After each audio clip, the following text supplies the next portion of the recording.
पुजारी पुरोहित कल्याण बोर्ड क्रियाशील कराने की मांग, शंख बजाकर कलेक्ट्रेट पर किया गया प्रदर्शन। डीएम को सौंपा पुजारियों ने ज्ञापन। पुजारियों ने प्रदेश भर में दी आंदोलन की चेतावनी। हरदोई में जिहादी ताबिश ने महिला को बनाया ठगी का शिकार। पीड़ित अध्यापिका को दे रहा मानसिक प्रताड़ना। पीड़िता ने पुलिस अधीक्षक से लगाई गुहार। एफआईआर दर्ज, छानबीन में जुटी पुलिस।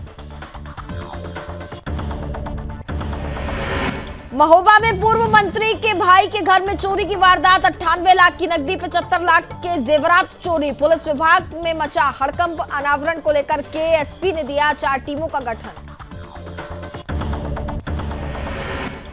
लड्डू होली के रंग में डूबा मथुरा। ब्रिज में लड्डू होली की धूम। लठमार होली से पहले ही होती है लड्डू होली। देश के कोने कोने से भक्त पहुंचे बरसाना।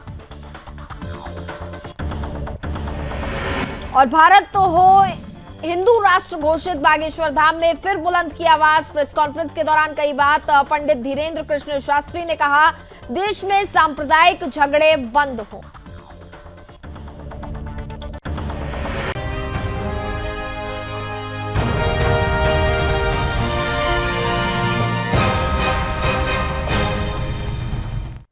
नमस्कार, मैं हूं आपके साथ कनिका अरोरा और आप देख रहे हैं सुदर्शन न्यूज। बुलेटिन की शुरुआत करते हैं इस वक्त की बड़ी खबरों के साथ। पुजारी एवं पुरोहित कल्याण बोर्ड को क्रियाशील किए जाने की मांग को लेकर के मुरादाबाद शहर के पुजारियों ने कलेक्ट्रेट पहुंच करके शंख बजा करके प्रदर्शन किया और मस्जिदों के इमाम की तरह ही मंदिरों के पुजारियों को वेतन की मांग को लेकर के पुजारियों ने मुख्यमंत्री को संबोधित ज्ञापन जिलाधिकारी को सौंपा।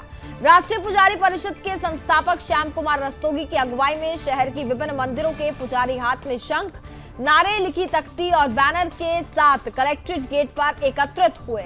वहीं शंख बजा करके उन्होंने विरोध प्रदर्शन किया। दरअसल प्रदर्शनकारियों का कहना था कि मुख्यमंत्री योगी आदित्यनाथ ने 2022 को पुजारी एवं पुरोहित कल्याण बोर्ड बनाने की घोषणा की थी, जिसका प्रदेश भर के पुजारियों और पुरोहितों ने स्वागत करते हुए प्रसन्नता व्यक्त की थी। इस घोषणा के बाद से पुरोहितों को उम्मीद थी कि उन्हें भी वेतन मिलने लगेगा, लेकिन 10 महीने बीत जाने के बाद भी इस पर कोई कार्रवाई नहीं की गई। और तो और बजट में भी कल्याण बोर्ड का जिक्र तक नहीं किया गया। इससे पुजारियों और पुरोहितों को ये घोषणा खोटी साबित होती हुई लग रही है। परिषद पदाधिकारियों का कहना है कि अगर पुजारी एवं पुरोहित कल्याण बोर्ड को जल्द क्रियाशील नहीं किया गया तो वह लोग आंदोलन करने को बाध्य होंगे।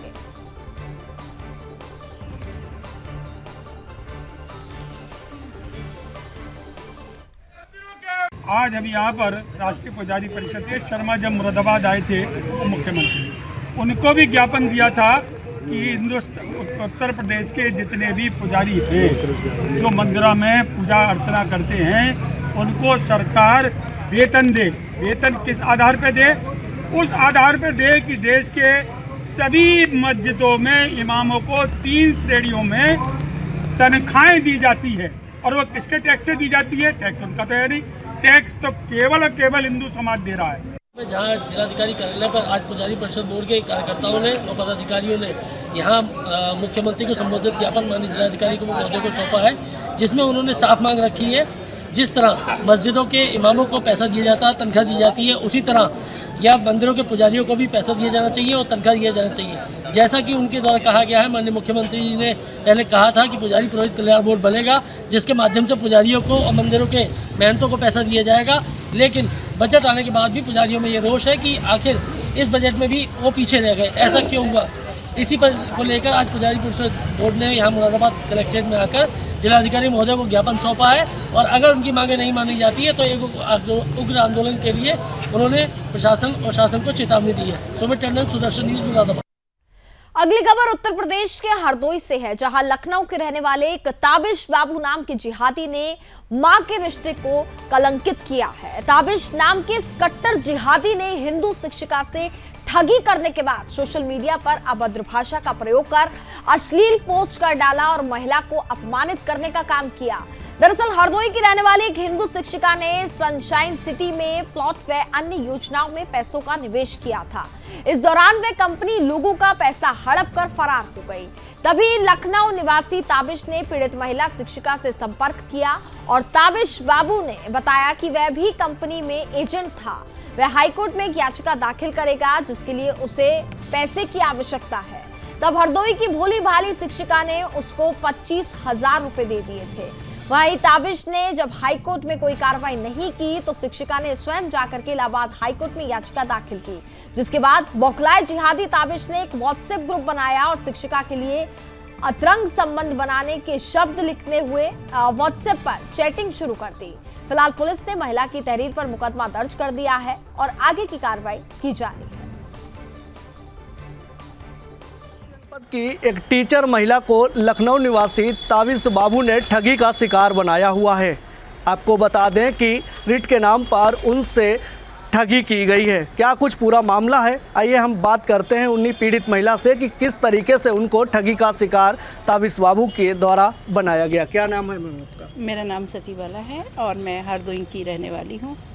मैंने साइंस सिटी कंपनी में प्लाट या और अन्य स्कीमों में पैसा लगाया था, लेकिन जब कंपनी बंद हुई तो ताबिश बाबू के द्वारा ये कहा गया कि मैं PIL डाल रहा हूँ, आप लोग PIL में जुड़िए और हाई कोर्ट में हम लोग जो PIL डालेंगे उसके तहत आपका पैसा आपको मिल जाएगा। इसके लिए हमने ताबिश बाबू को सारे अपने डॉक्यूमेंट्स और 25,000 रुपये दिए। इसके बाद में 2 साल बीत जाने पर ताबिश बाबू द्वारा कोई प्रतिक्रिया व्यक्त नहीं की जा रही है। जब भी मैंने पूछा तब भी वो हमेशा यही कहते हैं कि ऑफलाइन काम किया जा रहा है, हमारी PIL ऑफलाइन चल रही है, ऑनलाइन से मुझे जान का खतरा है। ताबिश बाबू मेरे के फ़ोन से जो मुझे मैसेज आते रहे हैं वो हमेशा माता जी के नाम से संबोधित किया गया और मैंने हमेशा उनको बेटे के उससे ही संबोधित किया है। इधर जब हमने देखा ताबिश बाबू हमारे पैसे नहीं लौटाएंगे तो मैं इलाहाबाद हाई कोर्ट में एक रेट पिटीशन डाली हूँ और जब से मैंने रेट पिटीशन डाली है तब से ताबिश बाबू फ़ोन पर हमारे लिए अभद्र टिप्पणी कर रहे हैं। जब अभद्र टिप्पणी कर रहे हैं तो मैंने उत्तर प्रदेश के सोनभद्र में 2024 चुनाव के मद्देनजर बीजेपी लगातार धरातल पर अपने संगठन को मजबूत कर रही है। इसी क्रम में अनुसूचित जाति मोर्चा के राष्ट्रीय व प्रदेश अध्यक्ष के निर्देश में काशी प्रांत के क्षेत्रीय अध्यक्ष अजीत रावत के नेतृत्व में राष्ट्रीय कार्य समिति का आयोजन किया जा रहा है, जहां पदाधिकारी और साथी कार्यकर्ताओं को केंद्र और राज्य सरकार की योजनाओं को घर पर जाकर बताने का काम कर रही है। वहीं अनुसूचित जाति मोर्चा के क्षेत्रीय अध्यक्ष अजीत रावत ने कहा कि बाबा साहेब डॉक्टर अंबेडकर को बीजेपी ने ही भारत रत्न से सम्मानित करने का काम किया है और अनुसूचित जाति के लोगों को पूर्ण अधिकार मोदी शासन काल में मिलना शुरू हुआ। उन्होंने कहा कि 2024 का चुनाव प्रधानमंत्री नरेंद्र मोदी के नेतृत्व में होगा और बीजेपी 2/3 बहुमत से जीतने जा रही है।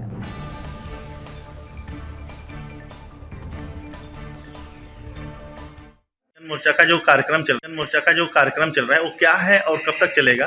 देखिए, ये भारतीय जनता पार्टी अनुसूचित जाति मोर्चे का काशी प्रांत का प्रदेश के नेतृत्व के अनुसार जिला कार्य समिति पूरे काशी क्षेत्र में चल रही है। इसमें अनुसूचित समाज के लोगों के पदाधिकारियों के साथ बैठकर और मंडल अध्यक्षों के साथ बैठकर पूर्व में जो अनुसूचित मोर्चा द्वारा कार्य किए गए हैं और आगे जो संगठनात्मक कार्य हैं उनको लेकर विस्तार से बताया जाता है। अभी हमारा 14 फरवरी से चलकर 28 फरवरी तक अनुसूचित मोर्चे का कार्यक्रम चलेगा। पूरे भारत में जिस प्रकार से हमारे राष्ट्रीय अध्यक्ष माननीय लाल सिंह के नेतृत्व में हमारे अनुसूचित समाज पूरी एकजुटता से लगकर एक कार्यकर्ता हमारे माननीय प्रधानमंत्री। धर्मनगरी में फाल्गुन के महीने में होली खेलने की परंपरा प्राचीन काल से चली आ रही है। इसी कड़ी में ब्रज में लठमार होली की परंपरा बेहद प्राचीन है। तो वहीं बरसाना के प्रमुख श्रीजी मंदिर में बड़े ही धूमधाम से लड्डू होली खेली गई है। बरसाना की लठमार होली से ठीक एक दिन पहले खेली जाने वाली इस लड्डू होली का ब्रज में खास महत्व है। इस दिन नंदगांव के हरियारों को न्योता देकर के पांडा बरसाना लौटता है और जिसका सभी लड्डू फेंक करके स्वागत करते हैं। दरअसल आपको बता दें कि हरियाणियों से होली खेलने के लिए एक दूत न्योता देने नंदगांव जाता है और आज ही के दिन वो वापस लौटकर बरसाना आता है। इस दूत को यहाँ पांडा कहा जाता है और जब ये पांडा लौटकर बरसाने के प्रमुख श्रीजी मंदिर में पहुंचता है तो यहाँ मंदिर में सभी गोस्वामी इकट्ठा होकर के उसका स्वागत करते हैं। बधाई के तौर पर पांडा पर लड्डू फेंकने की परंपरा है जिसे लड्डू होली के नाम से जाना जाता है। इस विशेष होली में शामिल होने के लिए देश के अलग अलग कोने से भक्त बरसाना पहुंच रहे हैं। लड्डू होली के अगले दिन होने वाली लठमार होली को खेलने की परंपरा भी काफी ज्यादा विख्यात है। आज के उद्देश्य आनंद का ये होली के इस त्योहार में लड्डू बंटना यहाँ का परंपरा है, इसीलिए मैं आया हूँ राधा कुंड से। कहाँ से आए आप? मैं राधा कुंड से आया हूँ। कितने लड्डू आप बांट चुके हैं, ऐसे लौटा चुके हैं? ऐसे 1008 लड्डू बांट चुका हूँ। अभी तक कैसा लग रहा है, किस तरह का आनंद यहाँ देखने को मिल रहा है? बहुत आनंद, राधे राधे, आनंद आ रहा है। देखिए, सबसे पहले मैं आपको बता दूं कि होली का अगर नाम आया, बरसाना का नाम हो, कैसे संभव है। होली ब्रज में सबसे पहले बरसाना में खेली जाती है और आपने रंगों की होली देखी होगी, फूलों की होली देखी होगी, लेकिन आज ये होली खेली जा रही है वो है लड्डुओं की होली। लड्डुओं की होली ये कैसे पड़ी, मैं आपको इस बारे में बताऊं कि सबसे पहले गोपियों यहाँ से बरसाना से निमंत्रण जाता है श्री कृष्ण के लिए कि ठाकुर जी आप राधा रानी के साथ बरसाना में होली खेलिए। तो होता ऐसा है कि नंदगांव यहाँ से निमंत्रण गया है सुबह, उसकी स्वीकृति नंदगांव से मिल गई है कि ठाकुर जी अपने सखाओं के साथ कल। उत्तर प्रदेश के महोबा जिले में टीवीएस एजेंसी और पेट्रोल पंप मालिक के आवास में अज्ञात चोरों ने चोरी की बड़ी वारदात को अंजाम दिया।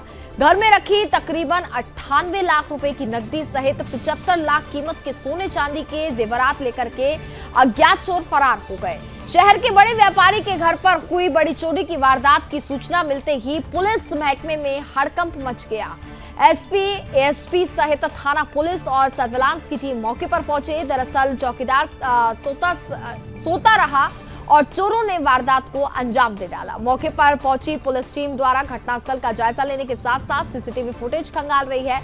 वहीं पुलिस अधीक्षक अपर्णा गुप्ता ने चोरी के खुलासे को लेकर के 4 टीमों का गठन कर दिया है, तो वहीं सर्विलांस टीम भी जिम्मेदारी सौंपी गई है। फिलहाल पुलिस ने चोरों के खिलाफ मामला दर्ज कर लिया है और एसपी के अनुसार बहुत ही जल्द इस घटना का खुलासा हो जाएगा। देखिए, आज शाम को पुलिस को एक सूचना मिली है कि ये एक व्यापारी हैं जो कि यहाँ गांधीनगर में रहते हैं और इनके द्वारा ये सूचना दी गई पुलिस को कि जब ये इनका आगमन शाम को हुआ है अपने घर में और जब ये ऊपर गए हैं तब इन्होंने देखा है कि इनके कमरे जो है उसमें कुछ इनकी एक अलमारी है जिसको तोड़ करके उसमें से सामान निकाला गया है, कैश निकाला गया है। इस तरह की सूचना इन्होंने दी थी, जिसके आधार पे सब लोगों द्वारा इस स्पॉट पे पहुंचा गया है और सर्वेलेंस टीम को, एसओजी टीम को भी बुला लिया गया है और सीसीटीवी फुटेज खंगाले जा रहे हैं। मेरे द्वारा एडिशनल और सीओ साहब द्वारा भी इस स्पॉट को देखा गया है, विस्तृत जानकारियाँ कलेक्ट की गई हैं। ब्रेक के बाद स्वागत है खबरों में। आगे बढ़ते हैं। उन्नाव के हसनगंज तहसील में 2 माह से नायब तहसीलदार की कार्यशैली से परेशान वकीलों की हड़ताल चल रही है, जिसको लेकर के सोमवार को वकीलों ने शांतिपूर्वक दरी बिछा करके धरना प्रदर्शन करने की चेतावनी दी थी, जिस पर प्रशासन द्वारा कार्यालय के बाहर से ही बिछी हुई दरी को बाहर फिकवा दिया गया, जिससे आक्रोशित वकील तहसील परिसर से लेकर के एसडीएम कार्यालय के बाहर एसडीएम मुर्दाबाद के नारे लगाते हुए धरने पर बैठ गए। दरअसल नायब तहसीलदार धीरेश सिंह की कार्यशैली से परेशान अधिवक्ता 27 दिसंबर से हड़ताल पर चल रहे हैं। हड़ताल के बावजूद भी प्रशासन द्वारा कोई फैसला नहीं लिया गया। इस प्रकार हुए उग्र वकीलों द्वारा तहसील प्रशासन मुर्दाबाद के नारे लगाते हुए धरने पर बैठे हुए हैं।